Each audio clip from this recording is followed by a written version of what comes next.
Chapter 6. Tobias Gregson shows what he can do. The papers next day were full of the Brixton mystery, as they termed it.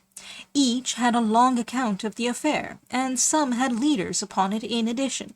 There was some information in them which was new to me. I still retain in my scrapbook numerous clippings and extracts bearing upon the case. Here is a condensation of a few of them. The Daily Telegraph remarked that in the history of crime there had seldom been a tragedy which presented stranger features. The German name of the victim, the absence of all other motive, and the sinister inscription on the wall, all pointed to its perpetration by political refugees and revolutionists. The Socialists had many branches in America, and the deceased had no doubt infringed their unwritten laws, and been tracked down by them.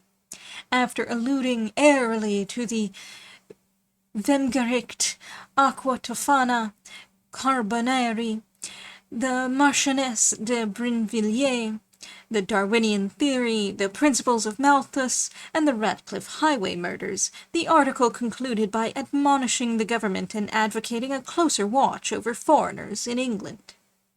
The Standard commented upon the fact that lawless outrages of the sort usually occurred under a liberal administration. They arose from the unsettling of the minds of the masses, and the consequent weakening of all authority. The deceased was an American gentleman who had been residing for some weeks in the metropolis. He had stayed at the boarding-house of Madame Charpentier in Torquay Terrace, Camberwell. He was accompanied in his travels by his private secretary, Mr. Joseph Strangerson. The two bade adieu to their landlady upon Tuesday the 4th inst., and departed to Euston Station with the avowed intention of catching the Liverpool express. They were afterwards seen together upon the platform. Nothing more is known of them until Mr. Drebber's body was, as recorded, discovered in an empty house in the Brixton Road, many miles from Euston. How he came there, or how he met his fate, are questions which are still involved in mystery. Nothing is known of the whereabouts of Strangerson. We are glad to learn that Mr. Lestrade and Mr. Gregson of Scotland Yard are both engaged upon the case, and it is confidently anticipated that these well-known officers will speedily throw light upon the matter. The Daily News observed that there was no doubt as to the crime being a political one. The despotism and hatred of liberalism which animated the continental governments had had the effect of driving to our shores a number of men who might have made excellent citizens, were they not soured by the recollection of all that they had undergone. Among these men there was a stringent code of honor, any infringement of which was punished by death. Every effort should be made to find the secretary, Strangerson, and to ascertain some particulars of the habits of the deceased. A great step had been gained by the discovery of the address of the house at which he had boarded, a result which was entirely due to the acuteness and energy of Mr. Gregson of Scotland Yard. Sherlock Holmes and I read these notices over together at breakfast, and they appeared to afford him considerable amusement. I told you that, whatever happened, Lestrade and Gregson would be sure to score. That depends on how it turns out. Oh, bless you, it doesn't matter in the least. If the man is caught, it will be on account of their exertions. If he escapes, it will be in spite of their exertions. It's heads I win and tails you lose. Whatever they do, they will have followers. Un sot trouve toujours un plus sot qui l'admire.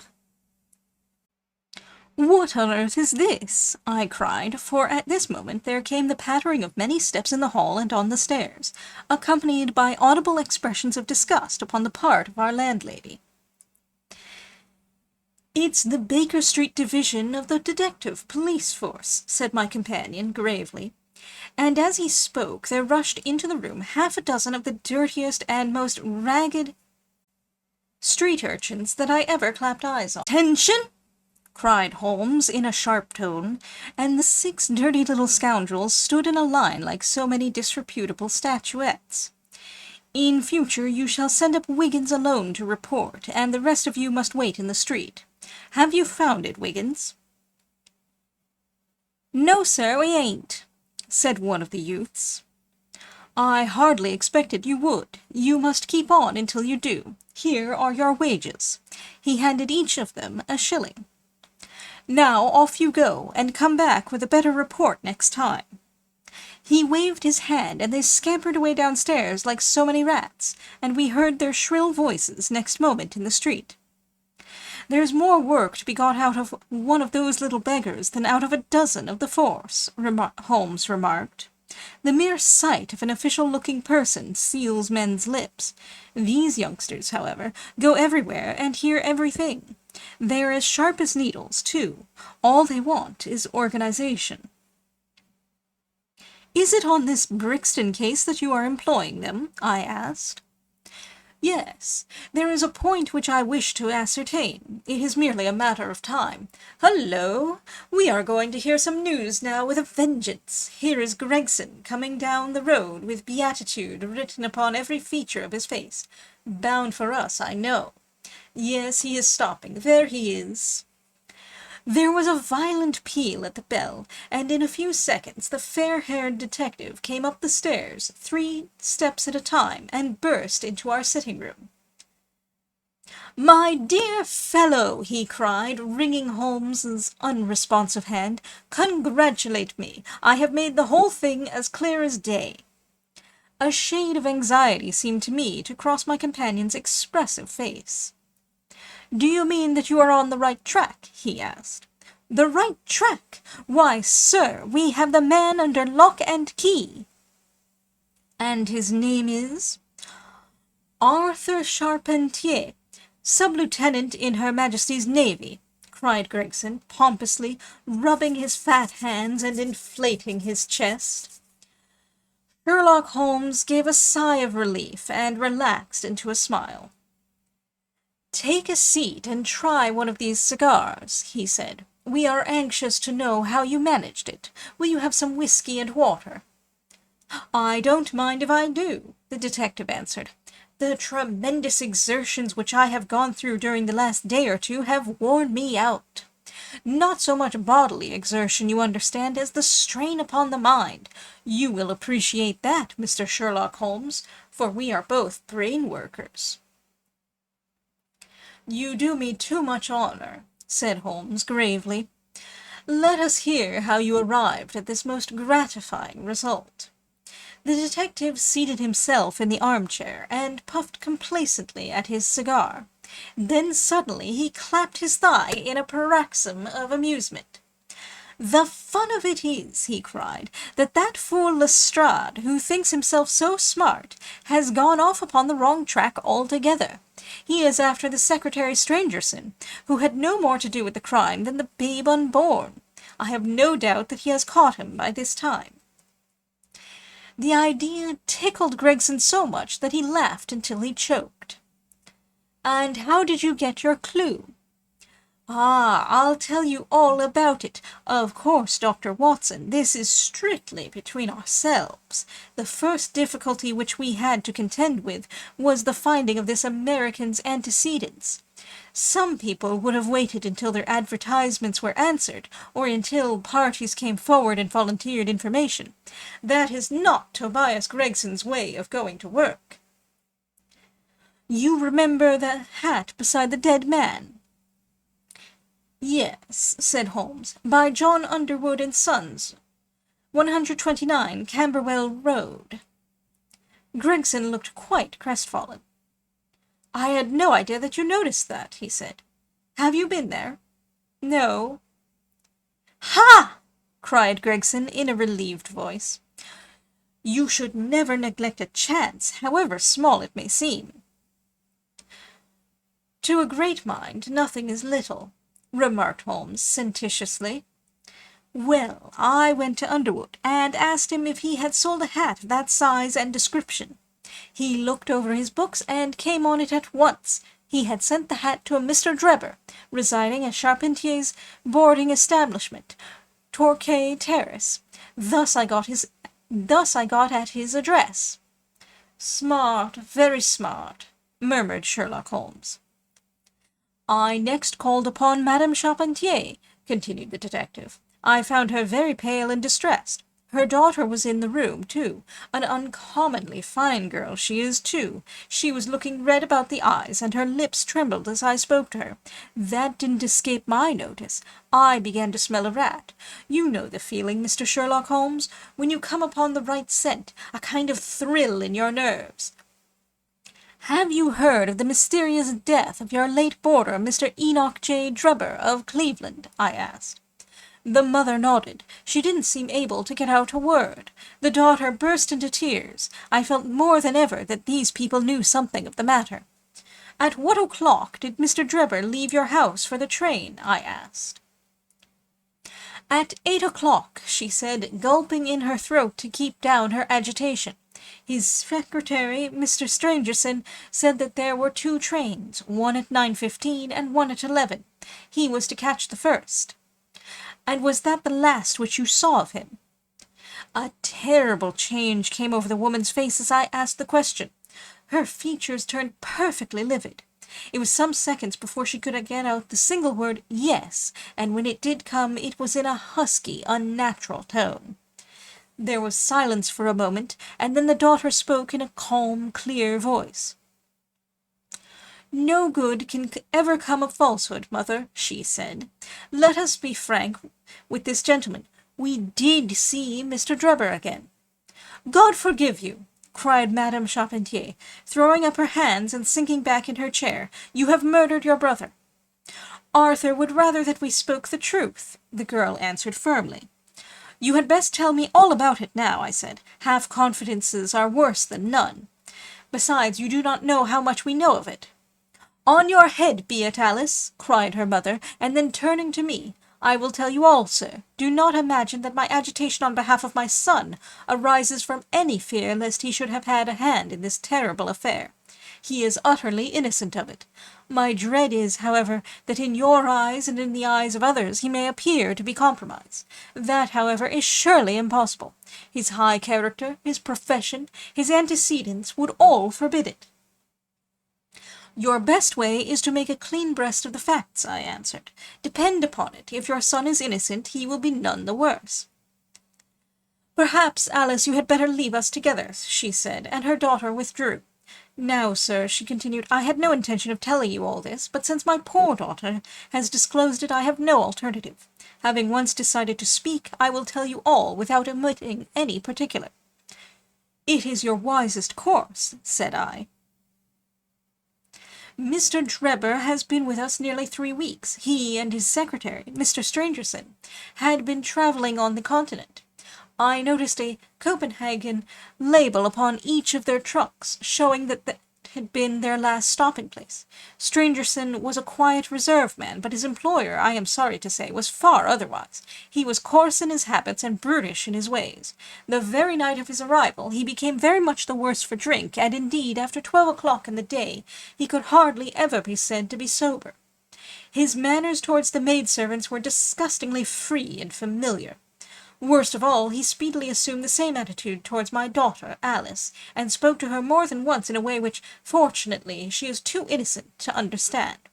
On one occasion he actually seized her in his arms and embraced her, an outrage which caused his own secretary to reproach him for his unmanly conduct. But why did you stand all this? I asked. I suppose that you can get rid of your boarders when you wish. Mrs. Charpentier blushed at my pertinent question. Would to God that I had given him notice on the very day that he came, she said, but it was a sore temptation. They were paying £1 a day each, £14 a week, and this is the slack season. I am a widow, and my boy in the navy has cost me much. I grudged to lose the money. I acted for the best. This last was too much, however, and I gave him notice to leave on account of it. That was the reason of his going. Well, My heart grew light when I saw him drive away. My son is on leave just now, but I did not tell him anything of all this, for his temper is violent and he is passionately fond of his sister. When I closed the door behind them, a load seemed to be lifted from my mind. Alas, in less than an hour there was a ring at the bell, and I learned that Mr. Drebber had returned. He was much excited, and evidently the worse for drink. He forced his way into the room, where I was sitting with my daughter, and made some incoherent remark about having missed his train. He then turned to Alice, and before my very face, proposed to her that she should fly with him. "You are of age," he said, "and there is no law to stop you. I have money enough and to spare.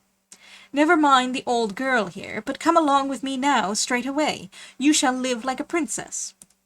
Poor Alice was so frightened that she shrunk away from him, but he caught her by the wrist and endeavoured to draw her towards the door. I screamed, and at that moment my son Arthur came into the room. What happened then I do not know. I heard oaths and the confused sounds of a scuffle. I was too terrified to raise my head. When I did look up, I saw Arthur standing in the doorway laughing, with a stick in his hand. "I don't think that fine fellow will trouble us again," he said. "I will just go after him and see what he does with himself." With those words he took his hat and started off down the street. The next morning we heard of Mr. Drebber's mysterious death. This statement came from Mrs. Charpentier's lips with many gasps and pauses. At times she spoke so low that I could hardly catch the words. I made shorthand notes of all that she said, however, so that there should be no possibility of a mistake. "It's quite exciting," said Sherlock Holmes with a yawn. "What happened next?" When Mrs. Charpentier paused, the detective continued, I saw that the whole case hung upon one point. Fixing her with my eye in a way which I always found effective with women, I asked her at what hour her son returned. "I do not know," she answered. "Not know?" "No, he has a latchkey, and he let himself in." "After you went to bed?" "Yes." "When did you go to bed?" "About 11. "So your son was gone at least 2 hours?" "Yes." "Possibly 4 or 5? "Yes." "What was he doing during that time?"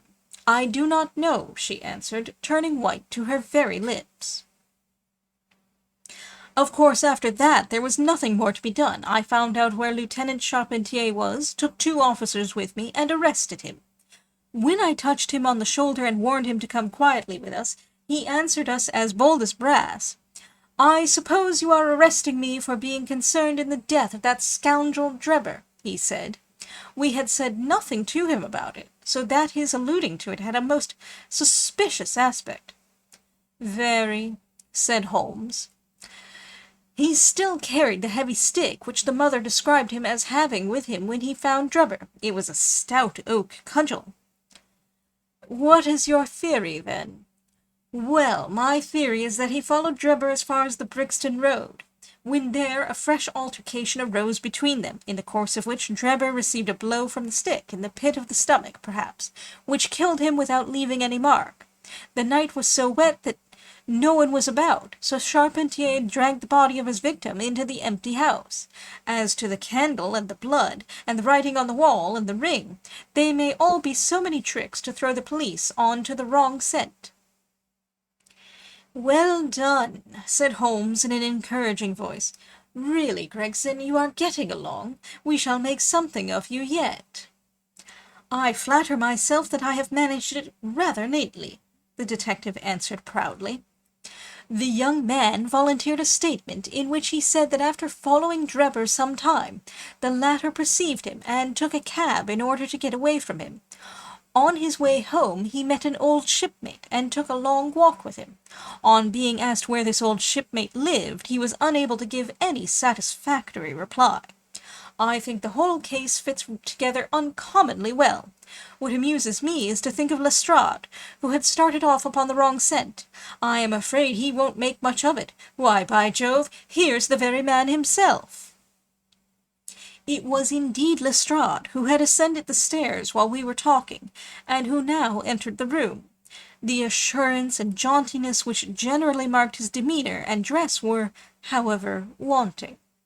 His face was disturbed and troubled, while his clothes were disarranged and untidy. He had evidently come with the intention of consulting with Sherlock Holmes, for on perceiving his colleague he appeared to be embarrassed and put out. He stood in the centre of the room, fumbling nervously with his hat and uncertain what to do. "This is a most extraordinary case," he said at last. "A most incomprehensible affair." "Ah, you find it so, Mr. Lestrade!" cried Gregson triumphantly. "I thought you would come to that conclusion. Have you managed to find the secretary, Mr. Joseph Stangerson?" "The secretary, Mr. Joseph Stangerson," said Lestrade gravely, "was murdered at Halliday's private hotel about 6 o'clock this morning."